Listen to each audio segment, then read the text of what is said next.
Welcome back, everyone, to Duels of the Spellslingers Tournament number 4. Before we begin today, I'd like to thank Mr. Everything Tortuga, organizers, Jokes at Jesus, and Queen83, our video creator and editor, Antler, and our gamecasters. We got Dusty, Matriculations, Mellows, Nemesis, and myself, Obus. So before we begin, I'd like to actually mention that we're no longer in the entry round. So cards are no longer limited to 5 mana or less. We are now in the preliminaries. Cards must be between 3 to 7 mana, so we were likely not to have those very aggressive Angrath and Chandra planeswalkers. I mean, we still could, but they will be less than optimized, or they might have to be played a little bit differently. Slightly more control, slightly more, pinging enemy creatures, just creature destruction, creature control, and not just straight face rush cards. And so before we begin for the third time, we also actually have a lot of planeswalkers coming up in this preliminary match because it was after that patch, so a lot of planeswalkers got updated to become more aggressive. And actually check out our podcast on our Patreon. We're going to discuss that, and it should be coming up soon. With 7 mana opening up, we are going to have access to, drumroll please, we're going to have access to all the Titans. Primeval Titan, Frost Titan, Zombie Titan, Inferno Titan, and Sun Titan. To be honest, almost nobody ever plays Sun Titan. But anyways, we have the Titans. The most used ones, I believe at least, are the Primeval Titan, the green one, and the Frost Titan, and maybe even the Zombie Titan. So these Titans have a debut and an attack, and that also allows us to combo it off with Panharmonicon. So now we can see some great value plays from Panharmonicon, whatever, these 7 mana mythics. With 7 mana, it also opens up the multicolored mythics. We got Rakdos the Showstopper for control, Niv Mizzet for Ral or Jace, and Obsidian for Gideon or Kaya. We got some amazing combos that can be used. Doesn't have to be, the Obsidian doesn't have to be Gideon, of course, but at least it could be Kaya, right? It works very well with the way Kaya plays. And of course, at 7 mana, we have board clears, Day of Judgment. Everybody knows Day of Judgment, it clears the board because you're going to get judged for a day. Unfortunately, we're not going to have the 8 mana red card, Lava Wave. We're not going to have the 8 mana blue card, Clear the Field. But we still have the Day of Judgment white, so we might see some more white splash. And with that, let's get started with today's round 1.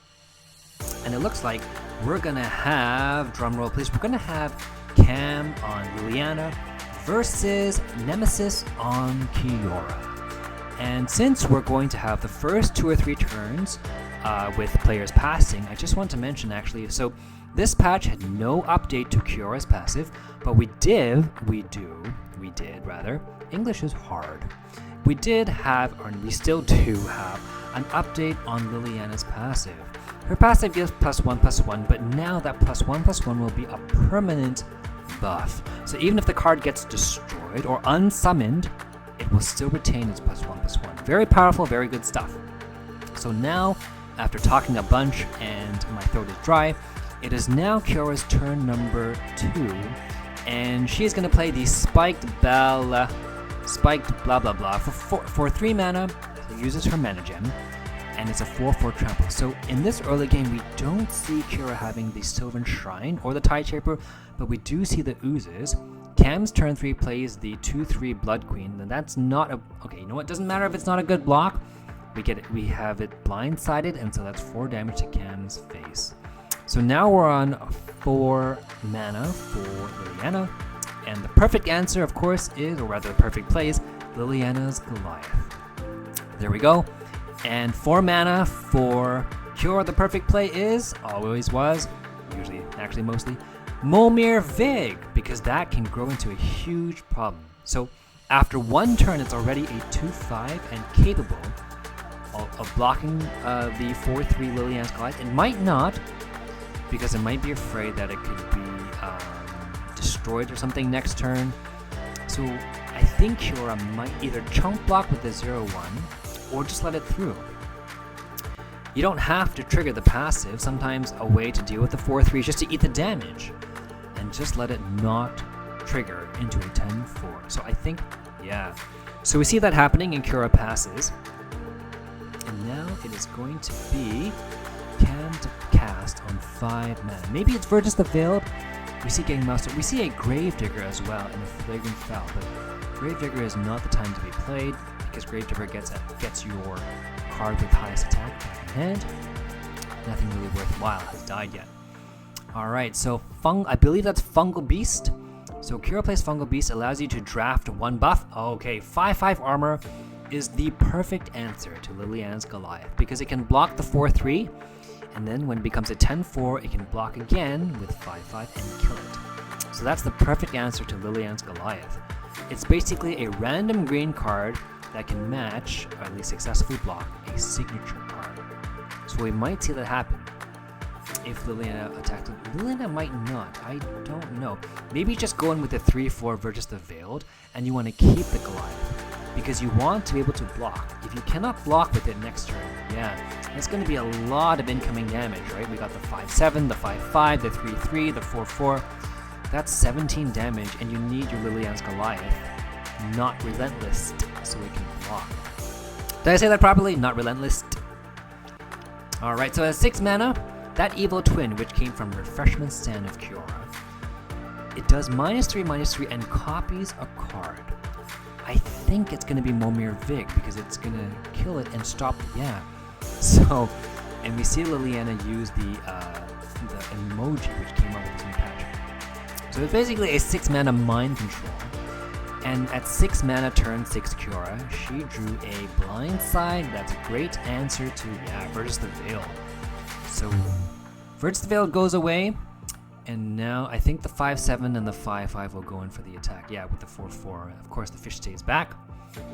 How do you block? Okay. Yep, so the 4/3 and the 4/4 trade. And maybe the 3/3 blocks the 5/7. Maybe you don't want to just sacrifice it for nothing. At least do some damage with the 5/7, right? Cammm, how are you going to do this? So we can see that Cammm has a Flagrant Foul. So maybe, it's going to block the 5/7 and Flagrant Foul the 5/5 shield because there's no nice answer aside from the 2 Flagrant Fouls. So Cammm feels like maybe he or she is good with board control because we got 2 Flagrant Fouls. But that's 4 mana, leaving Liliana with only 3 mana left. And I'm going to guess, that's the Undead, the 3 mana, 3/1 Ghoul guy. His name is not Ghoul Guy, I mean it's a zombie really. But I think that's the only answer. I don't think you're going to play the recycled Grotesque. You know what? Now that Cammm has gone for the attack and it dies, I think it's going to be a Zombify. You're going to Zombify and it's going to bring that guy back. Does it say it's a 10/4 or is it becoming 11/5? No. Okay, so I'm not really sure about that particular interaction because it was already a 10/4. But anyways, it's a 10/4 Liliana's Goliath. And now it turns... Okay. Yes, we're gonna get the Frost Titan, and that's the power and the fear of playing into a turn 7 of a blue planeswalker, because Frost Titan comes out and it freezes your only creature on board if you only have one. That's also a great way of actually stunning warded creatures. If there's only one creature in play and it's ward, Frost Titan, and it gets stunned. Anyways, as it is, Cammm Flagrant Fouls it, it's gone, plays a 3/1 Ghoul. Okay, so now we got a Drag Under. Yeah, you're going to drag under the 10/4, right? And with 4 mana left over, it's either going to be Tide Shaper or the Ooze. I think it might be the time to Tide Shaper simply because it's a win more card, and the board pressure with only a 3/1 is not that bad. Even if the 3/1 blocks, you're going to get a 4/1 Ooze and a 2/2 Ooze. Okay. So I guess Cammm feels that taking 4 damage to the face to bringing her down to 9 would have been too much. Decides to block, but now is creating an Oozy problem. Yeah, so Kiora plays the win more card, the Tide Shaper gets 1 more mana. Cammm has some decisions to make. We have the Recycled Rebirth, so Cammm has splashed right. And we get the Zombie Titan. Okay. No, we don't get the Zombie Titan. Do we get the Zombie Titan? No, we're going to get a 4/2 attacking. Probably going to die to the 2/2. Somewhat of an even Steven trade, not exactly. And do we get, so we get the Grave Titan coming out, debuting with the 2/2 zombie. Okay, that's some nice value. What do we get?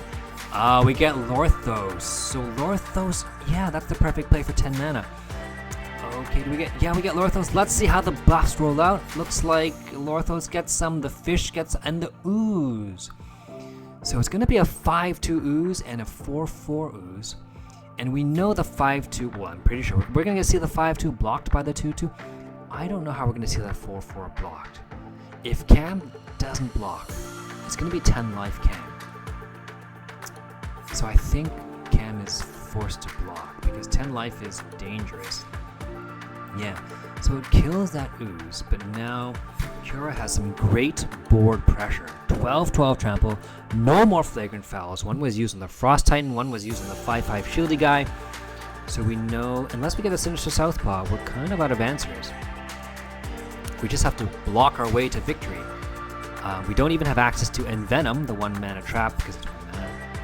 Yeah, okay, so if Cammm goes in for the attack, I think the play... So we have a Silent Strike. Okay, you know what? Looking at Camm's cards, we have a Silent Strike. If we can bring that zombie guy back with the recycled, and then we get the Silent Strike, that's going to be a 9, but it's going to be 11 damage. No, that's not enough. Kira's at 17. That's 6 more life, right? So what are you going to do, Cammm? If you attack, you know the 12/12 is going to kill it, and you're going to be forced to recycle Blessed Rebirth. My apologies, not recycle, Blessed Rebirth. Alright, so we choose that. It looks like we're going to choose that play. Blessed Rebirth comes out. Does it come out? Yeah. Blessed Rebirth comes out. Becomes a 9/9 Titan. Does not debut again. And what do you do for 6 mana? Hulking Zombie or... Okay, Caller of the Cursed. Okay, now I get it. Caller of the Cursed is amazing. Gives all your zombies, which there's 3, all your zombies, when they die, will do 2 damage. So that's going to be 6 damage on board. So if you imagine 6 damage to Kiora, it's going to bring her down to 11. And if the 9 damage zombie can survive, it's going to do Silent Strike, and that's going to be 11. 11 plus 6 is exactly 17. So now we got to survive that 12/4. I think Cammm is going to block. Cammm is going to block. Yeah, so that's 8 damage to the face. And 3 damage... I'm pretty sure, yeah, you are forced to block the 6 damage coming in from the losers. Because it's going to bring it down to 1. Okay, so now we have some great board pressure. Yeah, so I think actually this... So it looks super close. Like, it looks like Camm's going to die, but I actually think this is Camm's game. Can you get that 9/6 to die? Yeah, you can, because you have a Recycled Grotesque. I think the play for the next turn, regardless of what Kiora plays now, is going to be Silent Strike for 11 damage, bring Cammm down to 2, and you're going to kill and sacrifice that zombie with some Recycled Grotesque. Anyways, as it is, it's Kiora's turn. Plays the Octopummeler, 6 mana for 8/8, and the Ranger, Elite Guard Ranger, and gets the Nuzzle. I'm not sure why Nuzzle. Maybe Kiora is scared of an incoming Infest, which would be a nice way to handle some of the board pressure. But I don't think that's going to be enough, right? Yeah, Silent Strike for 11, bringing Kiora down to 2, and then Recycle Grotesque. Yeah, very, very, very well done, well executed, very well calculated Cammm. If you guys didn't know, Cammm was actually the winner of tournament number 3, our most previous tournament, and now we know why. So well done, well played, very excellent round 1. Nemesis, very good try on Kiora. Between 3 to 7 mana, I think it's the time to start bringing out, yeah, those Kioras and Misas. Anyways, Cammm won that very, very well. And well, good job keeping your head on when you don't have board control, honestly. So, alright, round 2. It looks like Cammm is going to go first on the Liana. Nemesis on Kiora is going to go second. But now we see Nemesis having the Sylvan Shrine. And you can have the gem. So maybe you're going to gem and save up to 4 mana and then just blow it on your Sylvan Shrine. Maybe not. We'll see how that plays out. Alright, so Liliana, first turn. Passes. Nemesis, turn 1.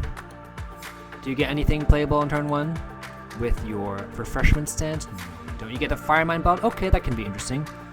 And of course, Nemesis on turn 1 is also going to pass. Liliana turn 2 is going to pass. This is a very interesting game so far. Nemesis turn 3. Ah, okay, so do you save the mana gem? No. You immediately bring it up for worms. Wait, the trap?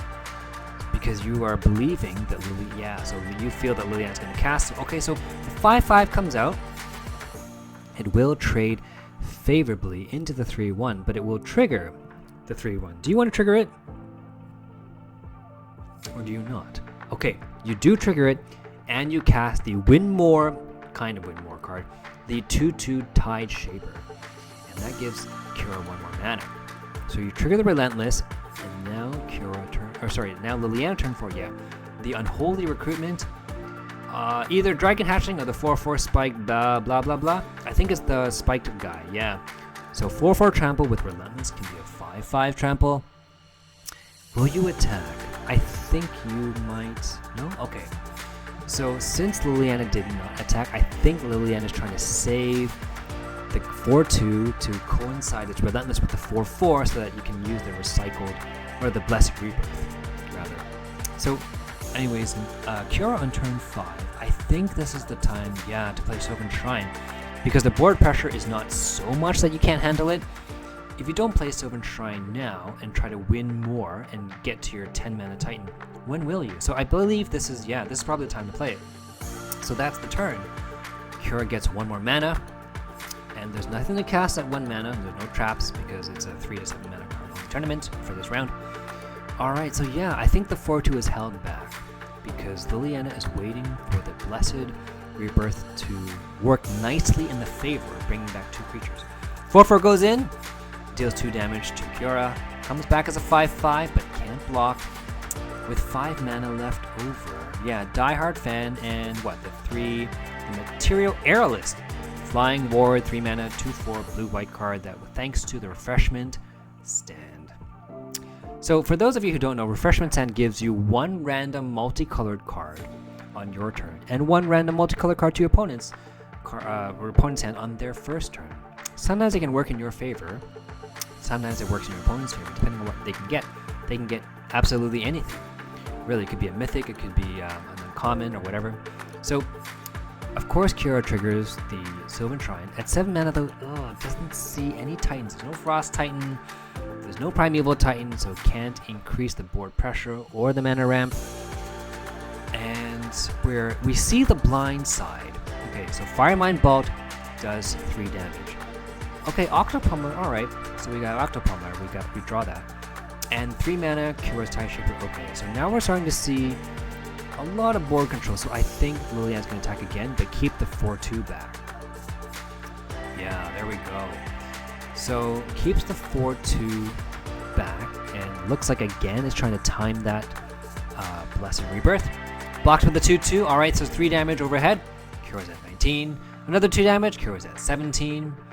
And last time, I think it was, 14 life or something that Kiora lost. So, anyways, at 6 mana, Liliana does the Kothofed, gets an extra 4 mana. So that's almost like having 2 turns. Or that's like having 10 mana. And bringing out Kothofed and Liliana's Glide, the very powerful mythic card, Kothofed. So 10 mana. Okay, so 10 mana, Kiora gets Arix Mathis, and I don't think that's what she would have wanted. Maybe getting the Pufferfish of Doom to return 2 cards back. But anyways, as it is, cast the Octopummeler, blindside kills a Kothofed, very well done. At least there's some more board control. Old Graveyard triggers, oh my god, gets another Liliana's Goliath. So that's some powerful stuff. So Liliana goes all in, and I think that's pretty much a hard signal for Blessed Rebirth. So Kira's going to have some favorable blocks, right? 2/2 blocks of 4/2, 8/8 blocks of 5/3.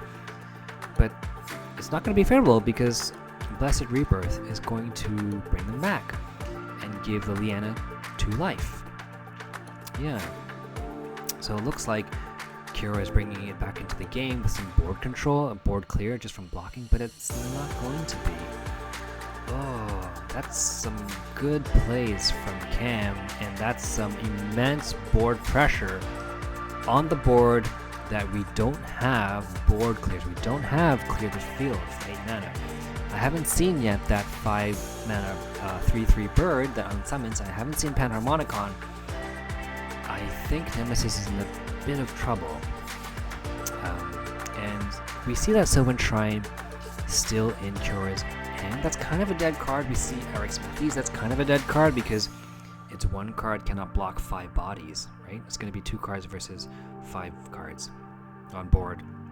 So yeah, you play the 5/6 and you play the Alhammerit, and you're just looking to block. So on this turn, Liliana's 7th, or rather the 8th turn, I don't think Liliana's going to attack with the 2/4 because you want to block the 3/5 Alhammerit. And now they got Flagrant Foul. You just increase board. Maybe you Flagrant Foul the 5/6. And you know that, yeah, you know that anything that attacks is going to kill the A3. And of course you keep the 2/4 to block Alhammerit. I think that's the perfect play. That leaves you with 3 mana, but you won't need it because you have such increasing amounts of board pressure. So I think that's the play going in. Maybe you Flagrant Foul first, right? Because you don't want the 5/6 to just block something. Yeah. Oh, so 5/6 Angler Worm was sort of Kura's somewhat of a saving grace. It can just keep on blocking the zombies or the 5/5, but it's gone. And that's going to be some damage going overhead. Let's see how it works. So the 5/5 is now dead. Yep, the 3/5 is 1 life. And now it's going to be 7 damage overhead. Boom, boom, and Kura is down to 6. And from experience, we know that we have Caller of the Cursed from Liliana's side. We don't have a Silent Strike because we didn't see Verges the Veiled, but we do have some unpreventable, really, game-ending damage because we've got 3 zombies on the board. Anyways, at 12 mana, Kura only has a bunch of trump blockers, right? So Sylvan Shrine is a dead card, and Blindside can only be really triggered by those 3 damage guys. Yeah, Momir Vig, the Phantom, the Predator Ooze too. So Blindside is not even, we don't even have the mana to play it, and even if we did, it cannot deal with the 10/4. Oh, so that's not too good. And what's the buff? Okay, so the little Uzi boy from Momir Vig is a 5/2, which is not what we wanted. I think we would have wanted an armor so that it could chump block the 10/4. But as it is, yep. So everything goes in for the attack.